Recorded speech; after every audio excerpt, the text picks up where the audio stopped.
Hello everyone, मैं विनय पांडे और आप देख रहे हैं आपका अपना YouTube channel target botany classes. तो हम लोग 12th क्लास बायोलॉजी के चैप्टर 2 पुष्पीय पादपों के लैंगिक जनन में भाग 2 में तो हम लोग पिछले लेक्चर में भ्रूणपोष का विकास, ठीक, भ्रूणपोष के विकास को देख चुके हैं और अब आता है बीज का निर्माण। ठीक, तो अब है अगली हेडिंग बीज का निर्माण। इसे इंग्लिश में कहते हैं फॉर्मेशन ऑफ सीड। ओके, तो आइए देखते हैं बीज का निर्माण कैसे होता है। द्विनिषेचन क्रिया के फलस्वरूप बीजांड में कई परिवर्तन होते हैं तथा बीजांड बीज में परिवर्तित हो जाता है और बीजांड के दोनों आवरण बीज आवरण में परिवर्तित हो जाते हैं। बाह्य आवरण, बाह्य आवरण वही अध्यावरण को ही बाह्य आवरण कहा जा रहा है। ठीक, जो बीजांड का सबसे बाहरी भाग था, जो बीजांड का बाहरी भित्ति था, उसे ही बाह्य आवरण कहा जा रहा है। यहाँ अध्यावरण नहीं लिखा गया है कंफ्यूज करने के लिए। ओके, बाह्य आवरण से बीज चोल का निर्माण होता है तथा अंतः आवरण से अंतः कवच का निर्माण होता है। बीजांड वृंत से जिस स्थान पर जुड़ता है वह एक चिन्ह नाभिका या फिर हाइलम के रूप में बीज आवरण पर रहता है तथा भोज्य पदार्थ बीजपत्र या भ्रूणपोष में संग्रहित होता है। पानी की मात्रा धीरे धीरे कम हो जाती है जिससे भ्रूण सुप्तावस्था में चला जाता है और इस प्रकार बीज आवरण से घिरी रचना को बीज कहते हैं। भ्रूणपोष की उपस्थिति के आधार पर बीज दो प्रकार के होते हैं। नंबर 1 है भ्रूणपोषी और नंबर 2 है अभ्रूणपोषी बीज। ओके, तो आइए अब चलते हैं व्हाइट बोर्ड पर। देखिए बीज का निर्माण। ओके, फॉर्मेशन ऑफ सीड, इसे इंग्लिश में कहते हैं द्विनिषेचन। अब आप कहेंगे द्विनिषेचन क्या है? तो द्विनिषेचन हम लोग पिछले लेक्चर में पढ़ चुके हैं, ठीक है, फिर भी बता दे रहे हैं। देखिए सुनिए, द्विनिषेचन क्या होता है? जब पराग नलिका की एक नर युग्मक अंडकोशिका से फ्यूजन करता है या संलयन करता है और दूसरा नर युग्मक द्विध्रुवी केंद्रक या द्वितीयक केंद्रक से संलयन करता है, तो इस घटना को द्विनिषेचन कहते हैं। ओके, तो आइए देखते हैं आगे। देखिए, द्विनिषेचन की क्रिया के फलस्वरूप 2 बार लिखा गया है, तो इसे जो है आप 2 बार मत लिखिएगा, मिटा दे रहे हैं।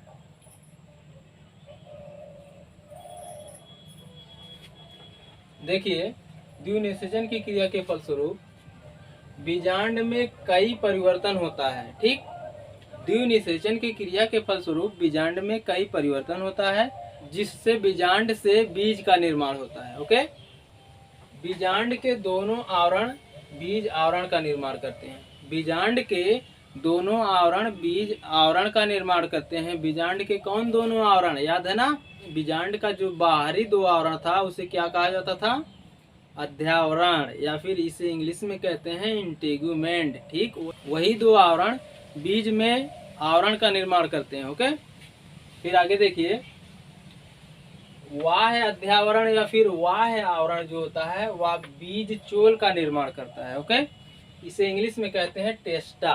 ठीक, अंतः आवरण या फिर अंतः अध्यावरण, यह जो है अंतः कवच का निर्माण करता है। ओके, उसके बाद आगे देखिए, बीजांड वृंत से जिस स्थान पर जुड़ता है वह एक चिन्ह नाभिका या फिर हाइलम के रूप में बीज आवरण पर रहता है। ठीक, बीजांड वृंत से जिस स्थान पर जुड़ता है वह एक चिन्ह जो होता है बीज आवरण के ऊपर रहता है। ओके, उसके बाद फिर आगे देखिए, भोज्य पदार्थ या तो बीज पत्र में या भ्रूणपोष में संग्रहित होता है। ओके, उसके बाद फिर आगे देखिए, पानी की मात्रा धीरे धीरे कम हो जाती है जिससे भ्रूण सुसुप्तावस्था में चला जाता है।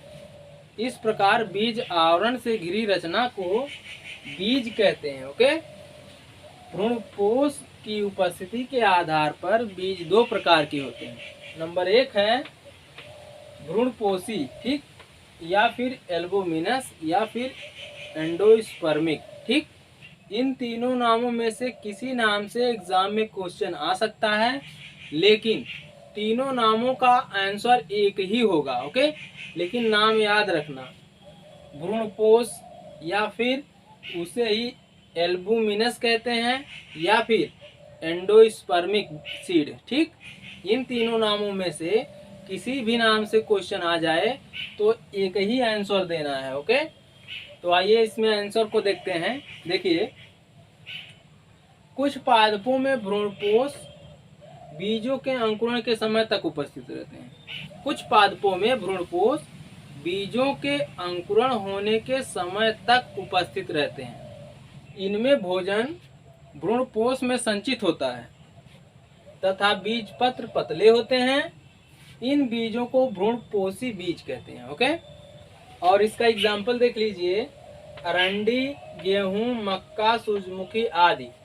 अरंडी, गेहूं, मक्का, सूरजमुखी आदि के बीजों में भ्रूणपोष जो होता है बीजों के अंकुरण के समय तक उपस्थित रहता है। ओके, उसके बाद फिर नंबर 2 है अभ्रूणपोषी, फिर या फिर इसे गैर एल्बुमिनस या फिर नॉन एंडोस्पर्मिक या फिर नॉन एल्बुमिनस। इन चारों नामों में से किसी नाम से एग्जाम में क्वेश्चन आ सकता है और चारों नामों का एक ही आंसर होगा। ओके, तो आइए इसे देख लेते हैं।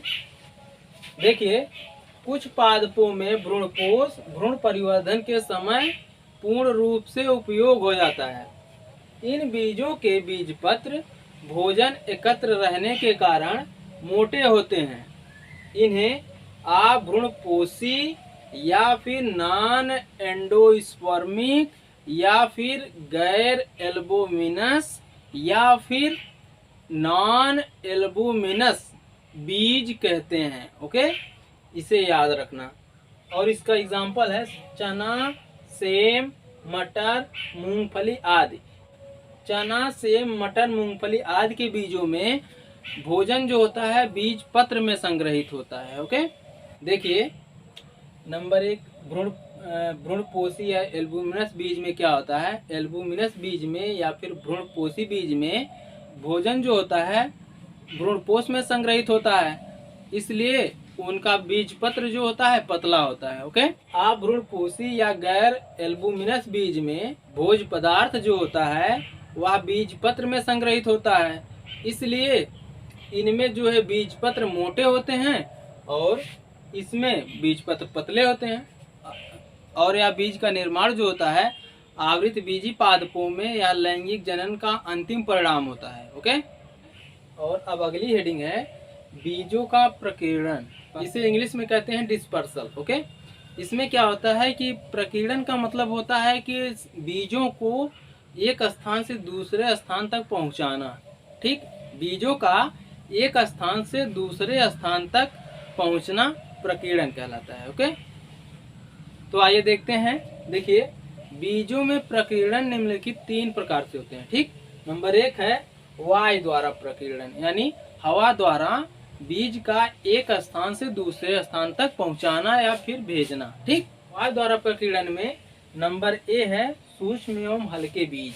ठीक, तो जिन बीजों का प्रकीर्णन वायु द्वारा होता है वो बीज छोटे होते हैं और हल्के होते हैं। ओके, उसका एग्जाम्पल है सिलिकोना टर्मिनेलिया। ठीक, सिलिकोना टर्मिनेलिया में सीड जो होते हैं बहुत छोटे होते हैं और भार में हल्के होते हैं, जिससे उनका प्रकीर्णन वायु द्वारा आसानी से हो जाता है। ओके, उसके बाद फिर नंबर बी है समपक्ष फल या बीज।